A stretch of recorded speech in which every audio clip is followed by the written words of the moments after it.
she's not afraid of words like spirit and soul and love. and I love that. Because I remember being in a poetry workshop years ago and someone said you should just never use the word soul in a poem. Don't use the word soul. Welcome to The Glimpse. I'm your host, Hannah Lowe. Liz Berry is an award-winning poet and author of the critically acclaimed collections Black Country, The Republic of Motherhood and Home Child, a novel in verse. Liz's work has received the Somerset Maugham Award, the Geoffrey Faber Memorial Prize, the Writers' Prize and 2 Forward Prizes. Liz Berry is our guest today on The Glimpse. Liz Berry's poems are lyrical and sensuous, deeply rooted in place and time. Her work sings with the textures of the Black Country in the Midlands of England, carrying its music, histories and intimacies into the heart and imagination of the reader. There is a fierce tenderness to her work, a willingness to dwell in love, loss, motherhood and desire. Liz writes the body and the land as intertwined, her language charged but precise, alive to dialect and rhythm. These are poems that feel both ancient and immediate, full of spell, song, and the ache of human connection. Her work is immersive and generous, and I'm so glad to have her here on The Glimpse with us. Liz Berry, welcome. Thank you, Hannah. It's so nice to be here. It's so nice to see you. We saw each other not that long ago when we were teaching a residential course here on the poetry of joy and resistance. I felt that you were more joyful. I felt that you were resistant to the joy, Anna. No, that was such a beautiful pairing, I thought. It was a fair summation. I think I was bringing the resistance, yeah. That's what you need to balance the joy, though, I think, or to go alongside it. It was a really interesting week, actually, wasn't it? Because what we realised was that joy was a sort of counterpoint to despair. But I feel that joy, I don't know, in your poems, does it come easily to you? Joy and celebration? I teach a lot about joy in poetry and joy in writing. And I think something that I realised quite soon is that when you're talking about joy, actually you're talking about all the feelings, 'cause it's almost impossible to find joy in life or in a poem without it being balanced against more difficult, complex feelings, loss, grief, sorrow, sort of sadness, disappointment, anger. And that's what makes a joyful poem sort of really sweet and beautiful, because often it's balanced with something more difficult.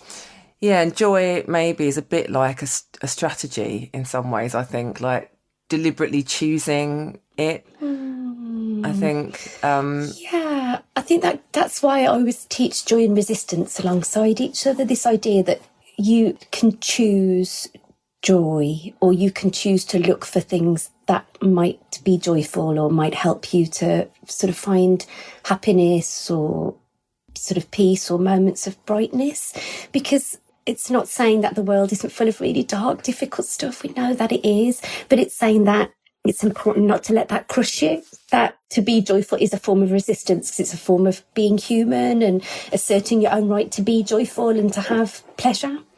Yeah, exactly. We were talking a lot on the course that we taught about the idea of joy in the small things that you might think are inconsequential, like eating a digestive biscuit. I felt... It's very decadent.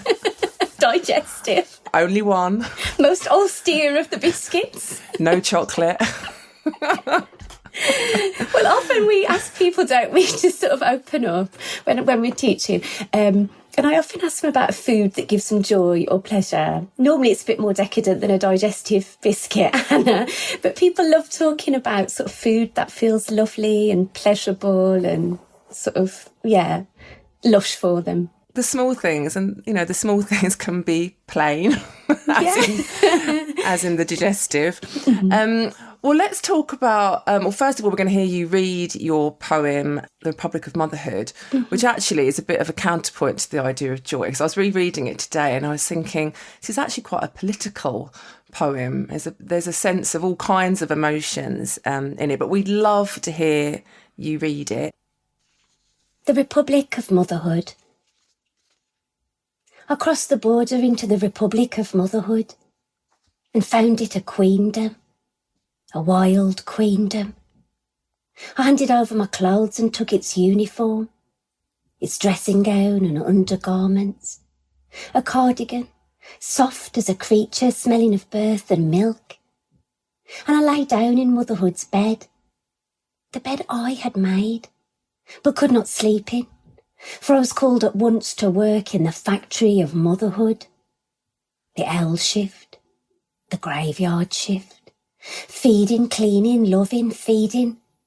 I walked home, heart sore through pale streets, the coins of motherhood singing in my pockets. Then I soaked my spindle bones in the chill municipal baths of motherhood, watching strands of my hair float from my fingers. Each day I pushed my pram through freeze and blossom, down the wide boulevards of motherhood, where poplars bent their branches to stroke my brow. I stood with my sisters in the queues of motherhood, the weighing clinic, the supermarket, waiting for its bureaucracies to open their doors. As required, I stood beneath the flag of motherhood and opened my mouth, although I did not know the anthem. When darkness fell, I pushed my pram home again. By lamplight wrote urgent letters of complaint to the Department of Motherhood, but received no response. I grew sick and was healed in the hospitals of motherhood, with their long-closed isolation wards and narrow beds watched over by a fat moon. The doctors were slender and efficient, and when I was well they gave me my pram again, so I could stare at the daffodils in the parks of motherhood, while winds pierced my breasts like silver arrows. In snowfall, I haunted motherhood's cemeteries, the sweet fallen beneath my feet. Our Lady of the birth trauma, Our Lady of psychosis. I wanted to speak to them, tell them I understood, but the words came out scrambled. So I knelt instead and prayed in the chapel of motherhood, prayed for that whole wild fucking queendom. Its sorrow, its unbearable skinless beauty, and all the souls that were in it. I prayed and prayed until my voice was a night cry, sunlight pixelating my face like a kaleidoscope. Thanks so much, Liz. I love that poem so much. And I think what it makes me think about is, of course, you and I were pregnant with our first children right at the same time. I think there's not much, is there, between the dates, the birth of our sons. And like you, I think after I had my son, I was called, I remember sort of feeding him in one arm and writing about the experience of feeding him, you know, with the free hand. But I had a sense, you know, back then, I mean, that's 12 years ago now, that, you know, would anyone want to read these poems about motherhood?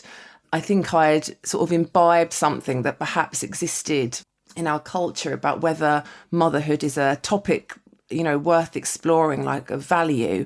And I wondered if you'd have had similar feelings, or if you'd had those feelings and then decided to, you know, resist them, I should say. I had massive anxieties about it. And in fact, when I was pregnant and then in the early years of Tom being a baby, I found it really hard to write, because all I wanted to write about was sort of what was in my heart, like what was burning, which was this experience. But I felt that it was somehow a bit shameful or embarrassing or trivial. And I remember going to an awards for my first book. So, you know, I had quite a young baby then, and chatting to another poet who'd just become a dad, and his editor had taken him to one side, and this is a sort of a really prestigious editor, and said to him, you can write one or two poems about a baby anymore and it's just embarrassing. That's terrible. And I was just so haunted by that. I felt like it was just advice for me. You must not do this. It's embarrassing enough to be a poet, let alone be a poet writing about baby. And I think that was linked with this taboo of, at the time, certainly, feeling it was quite taboo to say anything about motherhood other than I'm just so happy and I'm feeling really blessed. So I think I had these twin anxieties of being thought of as not only a bad poet, but a bad mom at the same time. So it was difficult for me to get to the point where I did feel that I could write about it. Yeah, write about it in all its complexity. Yeah, in the poem, I think you said that you did not know the anthem. So the song that you were meant to be singing was not the song that was necessarily coming to your lips. And in fact, what I think is in the poem, it was all the complexity, but the work, that's what's really there, is the work of, I think you call it the factories of motherhood. And then I love the fact that the speaker then starts complaining, like writing letters of complaint that then go unanswered. What is it that you wanted to say about motherhood precisely? Because it seems that you're saying lots of things simultaneously. Mm-hmm. Well, I think when I began the poem, I didn't know what I wanted to say. So I've got the first draft of this poem, and I sort of love to think about that first draft now because it's just written in the back of my diary, not like my notebook, just my, go to the dentist at 9:00 diary. So I know that it was written, just the notes of it came during a nap time when my eldest son was about 15 months old. And he was asleep, and so it just started pouring out in the back of my diary. And I'll be honest, I was a bit frightened of it. I probably didn't think I'd turn it into a poem, certainly didn't think I would publish it. So I sort of was working by instinct rather than any deliberate intention. I think I just wanted to express this feeling I had of that almost without knowing, I'd crossed this border into this strange new land, this kind of world of women, of mums, where everything felt different and my old life was just across a border, unreachable. And it had this new language, it had this new anthem, it had these places to go, these rituals. You were kind of incredibly powerful but completely powerless at the same time. And there's such a lot of sort of anguish in the poem as well. Yeah, and I had exactly the same feeling because I never read in the book about having a baby, I never read beyond birth. So it was quite a shock when I then had a baby. And I remember it getting to 6:00 in the evening and thinking, well, surely my shift's done now. Yeah, your shift is never done. Like, it's time to who's taken over? Who's coming in? It reminded me when I was first a teacher, because we were both teachers, weren't we, in our old lives. And I remember when I was very first a newly qualified teacher, having my first class and doing a couple of lessons and thinking, right, when's the real teacher coming to take over? When's the real mom coming to sort things out here? Yeah, I had exactly the same feeling. And you express it so well in the poem. And also the idea that motherhood, can make you ill is there, fatigued, of course, but then also there's the mention of Our Lady of birth trauma, Our Lady of psychosis. And I certainly felt that these things were hidden in plain sight before I had a baby. And then all of a sudden, I thought, how can this experience that like so many people are having, how can I not know about it? Like fully know about it? And that's what I think your poem does so beautifully. Thanks, Hannah. But I think when I was writing this poem and then sort of thinking about publishing it, it's because I wanted to make the poems that I was desperate for. So in those early months of having a young baby, I was just desperately looking for poems to read that might comfort me or reassure me or make me feel sort of less alone in it. And there's lots of beautiful poems about breastfeeding and birth and sort of the sweetness of new babies. But there's very little out there about, or there was at the time, that I could find about the trauma, about postnatal depression, about postnatal anxiety. There just wasn't a lot out there. I remember just finding one amazing Sharon Olds poem, and I can't remember what the title is, but a new mom is pushing a pram around the streets and she just looks in through the window and just sees like a young childless couple just having some great sex in the light in the afternoon while she's outside with her pram. And that kind of seemed to touch on it, this kind of shock of like, whoa, where went my old life? But I think I wanted to make poems for that very particular time.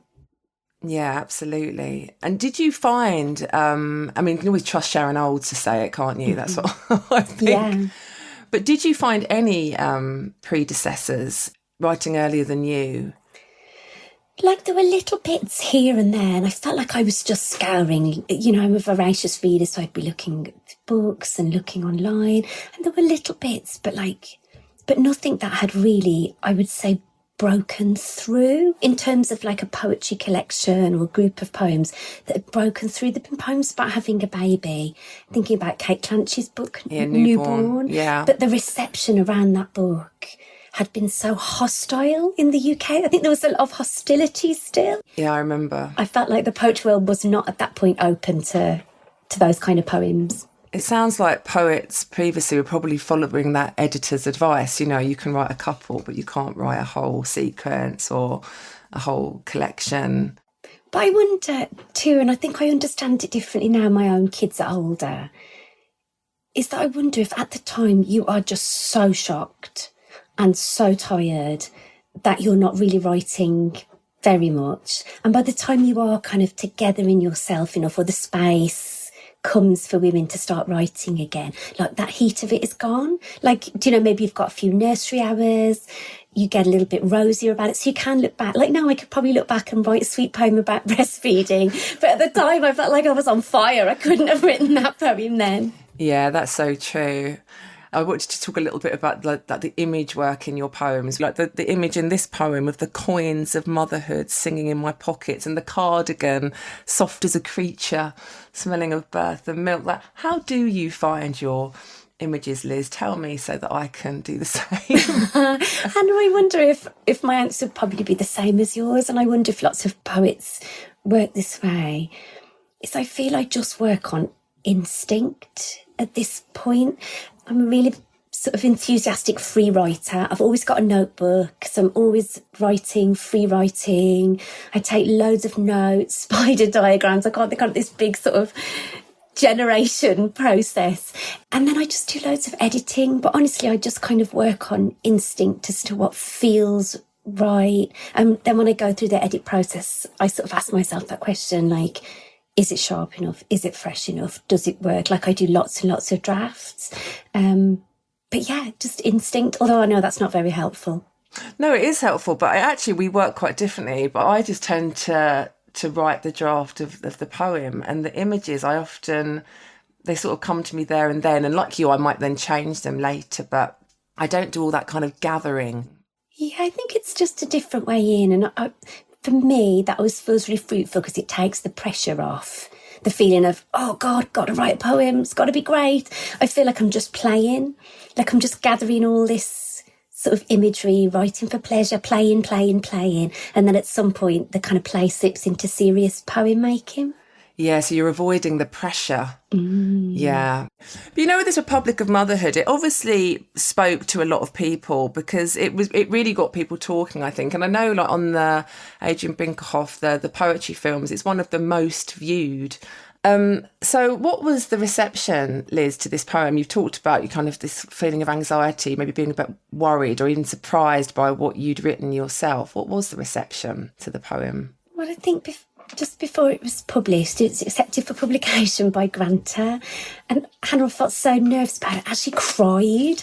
So I was so frightened that the world, that the internet would turn upon me and say, bad mom, bad poet. And it was only really sort of the advice of another friend, another mum poet, who said, just do it, that sort of gave me the confidence to. And actually the reception was so different than I had feared.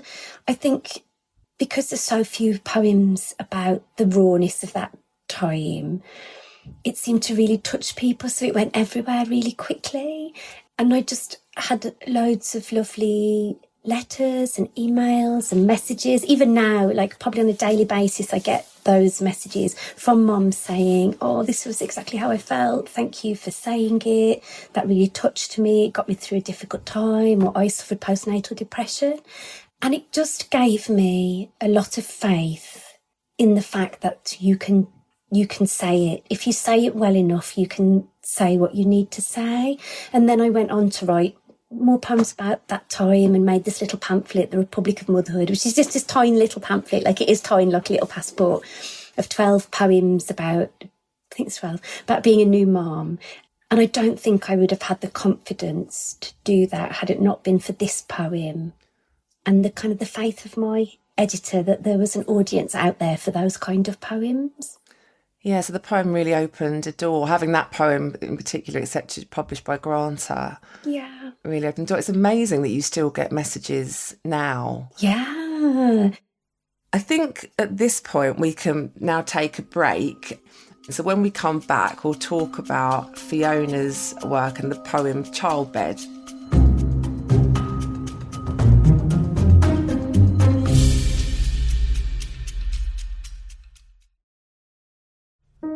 We hope you're enjoying this season of The Glimpse. It's just one small part of the Adrian Brinkerhoff Poetry Foundation. We're the founders, Peter and Kathy Halstead. Our goal is to make great poetry more accessible to everyone, and we do that in a variety of ways, through partnerships, our film series, this podcast, and our website, brinkerhoffpoetry.org. We hope these works will lure you into a parallel universe, the way a Mobius strip brings you into another dimension without leaving the page you're on. Thank you so much for listening. Welcome back to The Glimpse. With me today is Liz Berry, and we're going to talk about a poem that Liz has chosen that inspires her. So Liz, do you want to say a few words about this poem or just go straight into reading it? It's up to you. Yeah, so the poem I've chosen as an inspirational poem is a poem from Fiona Benson's first collection, Bright Travellers, and it's a poem called Childbed, which catches a mother and baby in the moment of birth. Childbed. I looked and saw, collared in my own dark fur, your face, blurry with vernix, strange, like a drawing by the master, pen and ink over wet chalk and pricked for transfer. Out you slid, cabled and wet, delivered, time of birth given. Yet what I keep is that first look at your paws half-born, sheathed from the neck down, crowned in unfamiliar regions of light and air.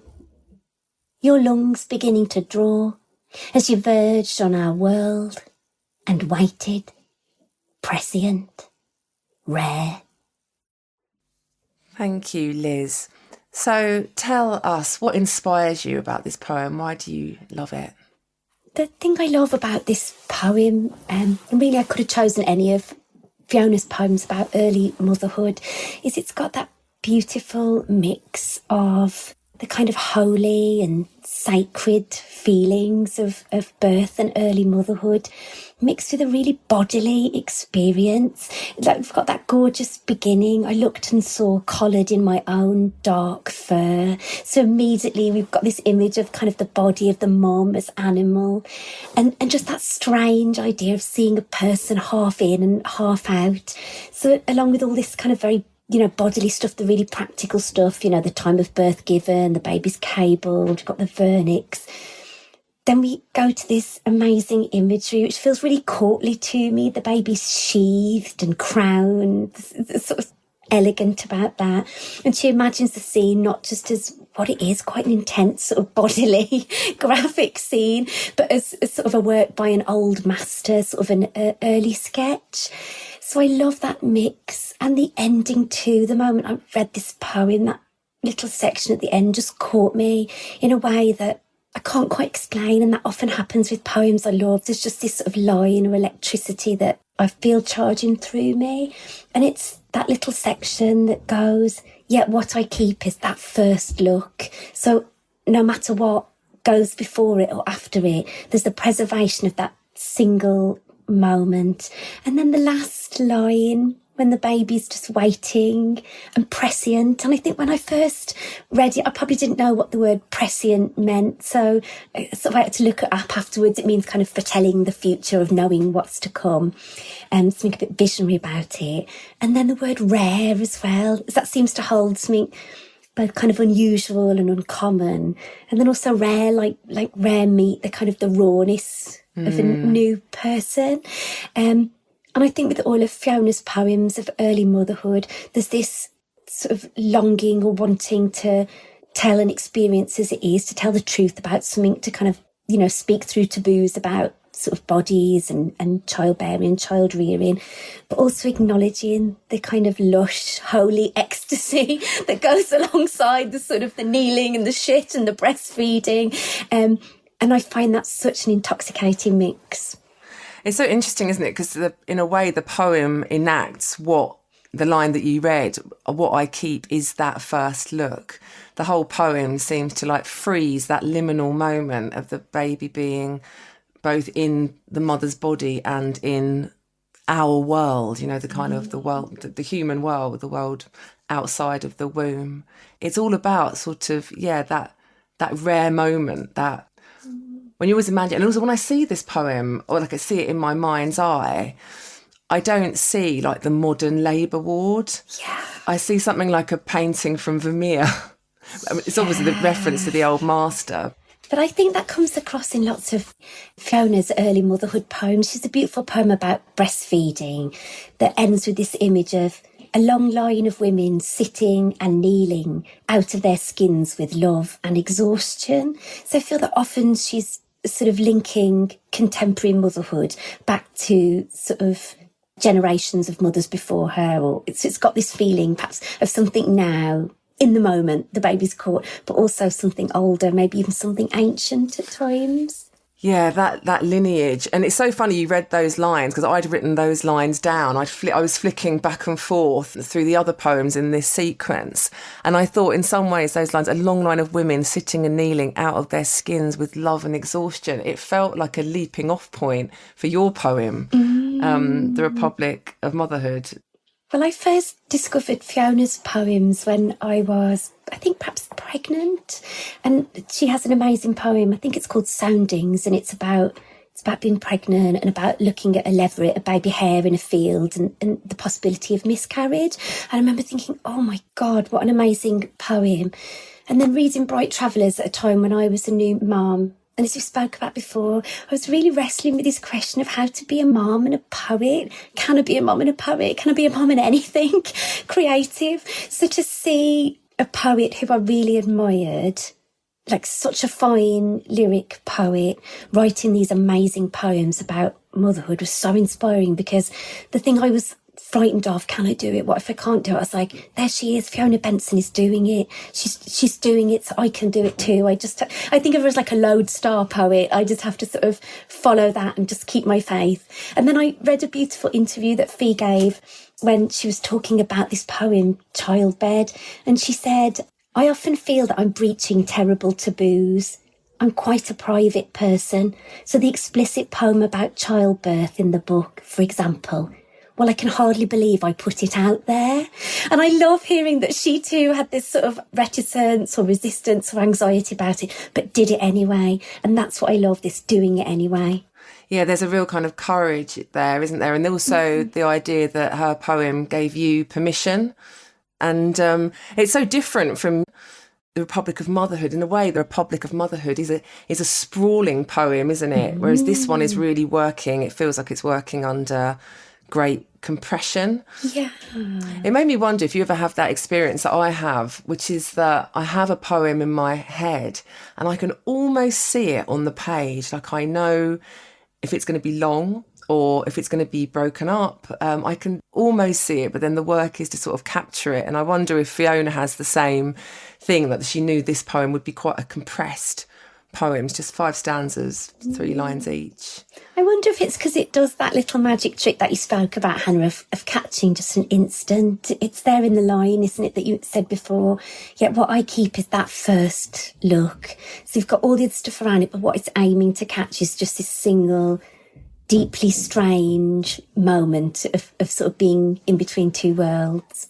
What's really interesting as well is those lines that are in italics, which I was looking up earlier to see if they were a quotation, but I found it really interesting and I couldn't find anything.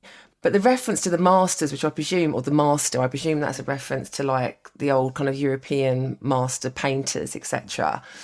I love that because she's basically comparing her own sort of the kind of domestic and often characterised as small work of women with these great male artists. Do you know where those lines come from? Have you ever spoken to? No, I don't. And I always imagine them to be, do you know, like on the back of a painting or a piece of work, sometimes it's like just a little note about what it is, you know, like early sketch for so-and-so. So I just took it to be that. But I love what you said about it's equating kind of the very intimate domestic work of women with kind of this, with fine art, with this sort of artistic, this high moment. And I think throughout the poem and Fiona's other poems about motherhood, often there's sort of really beautiful, like elevated language. I'm thinking of like, she's not afraid of words like spirit and soul and love. and I love that. Because I remember being in a poetry workshop years ago and someone said, you should just never use the word soul in a poem. Don't use the word soul. And then I think, but Fiona Benson does, so maybe I can too. Here's that question. What would Fiona do? Yeah, it was funny, wasn't it? Back then, there was a whole list of words that were on a banned list, including, I remember, shards. That was one. You couldn't say anything. Don't put a shard of light. But also, I remember the word mango. Oh, wow. There must have been like a glut of poems about mangoes at the time, but definitely soul, spirit, ghost, they were all... Grief, love, get them out. Yeah, get them all out. And I wanted to also ask you about, you know, yourself and Fiona. Like you're good friends, and you've been friends for a long time. And I wanted to ask you a little bit about the role of friendship in your writing life, because I know when I look through my phone, like half the names in there are poets, basically. And I wondered how important that was to you, and also what those friendships involve that maybe is different from other friendships. Well, I became friends with Fiona really after I'd started reading her poems, and our first books were up for Bright Travellers, and my first book, Black Country, were up for an award at the same time. And that's how I met her, and so we just had a chat. But really, I just became so admiring of her work and the poems that she was writing for her next book that I think I just wrote to her. And sometimes, Hannah, there's a poet that's so brilliant that I feel my admiration could tip over into a terrible jealousy. And so to stop it from becoming a harmful feeling in which I think, oh, that's so brilliant, I'll just give up now. Like, I think maybe I can learn from you. So I think we probably just started chatting and talking about poems. And I remember the first time she said to me, would you look at one of my poems? And I honestly felt honoured. I felt luminous. Me? Little me. But it was a way to turn that feeling of like intense admiration, rather than becoming this envy that we can sometimes feel of like, oh, they're so good, I'm just going to give up. And that can feel really destructive. But turning it into a feeling that's really kind of inspiring. So rather than thinking they're amazing, I'm going to start by like, they're amazing. What can I do? How can I push myself to be better? What can I learn? What can I take from that? And poetry and friendships, honestly, it's one of my great joys. Yeah, it's like there's a shared language, you know, or it's like a secret language, actually, because there aren't that many of us there, you know. Yeah. And so it feels like there's a kind of getting of each other on a different level. And I think lots of people imagine that poets are tortured souls that spend all of their time, you know, scribbling in their notebooks, in their bedrooms or in dark corners. And actually, there's like the most amazing camaraderie between us. Yeah. And I think it's a deeply communal art as well, because even from when you're a very new poet, you spend so much of your time in workshops, being mentored, collaborating, working with other poets, doing readings together. You spend so much time together. I think it's kind of the opposite of a solitary art. So maybe the writing bit is a quiet bit, but then actually the rest of the time, I feel you're in company and part of a community. Yeah, absolutely. And some of the most pleasant writing experiences I've had have actually not been on my own. They've been in workshops or even like informal settings, writing side by side with others, as though somehow the atmosphere in that space gets infused by the magic of poetry. So you might then produce something that you wouldn't normally if you just sat at your kitchen table. Even though poetry is, you know, it's not like memoir, as in we're not necessarily as readers meant to believe that the poems are true. Mm-hmm. And yet, so many poems I do read, they must be linked to real experience. And so I spend a lot of my time sort of in a position of like empathy, or really just sort of thinking what it is to be in someone else's shoes, to be in their mind and in their heart. And that's like a really lovely place to be, you know, out of my own and in someone else's. I love that. And I think I love what you say there about the poem is the place where you kind of might find a poet's true self. I certainly feel like that for my work. I feel like there's something of myself that's in my poems that maybe isn't in the me that goes on the school run or teaches or, you know, looks after my mom. There's sort of a different self or another aspect of myself, maybe a greater complexity can come through in the work. Do you feel that too? I do, and I feel that like I don't have that in lots of aspects of my life, but I do get it from mentoring. I always feel that when I mentor someone, even though it's a work thing and it's a kind of exchange, I always feel like that I've got to know someone a little bit better and differently than I would if I'd encountered them in another way. So I know you do lots of mentoring as well, so you've probably had the same experiences. Yeah, and I think to see into sort of a student's heart like that through their work is sort of a real privilege. And sometimes even if you meet someone at a really early stage of their writing, so maybe perhaps the craft is still a bit clumsy or they're feeling around, actually to kind of see what they're thinking or their thought patterns or their feelings or kind of their, you know, their sort of deep work that comes out through those early drafts, that always feels like such an honour. I feel like I learn an enormous amount about humans and what it means to be human by teaching poetry to people. Yeah, definitely. And also I think I always admire the courage of people because, as you said, you know, being a poet is embarrassing. Yeah. I mean, it's not embarrassing, it's wonderful, but I've definitely had that feeling. And even now, sometimes I might be reticent to say that I'm a poet, that I write poetry, but I always think of other people. And just the idea of, just being creative is a brave thing to do, I think. Well, Liz, that probably brings us to the end of our time, but I wanted to say how grateful I am for joining us today on The Glimpse. And before we go, I'd love to ask you about what you are working on at the moment. Oh, so at the moment I'm working on a curious book, Hannah. I don't really know what it's going to be yet, because it's sort of a hybrid in that it's caught somewhere between prose and poems. But it is about motherhood and about that strange feral energy of midlife, of your 40s, and also about the possibility of angels and angelic visitations. Just what you've been waiting for. I can't wait to read it. Thank you. It sounds absolutely amazing. Thanks, Hannah. Thanks, Liz, for joining us on The Glimpse.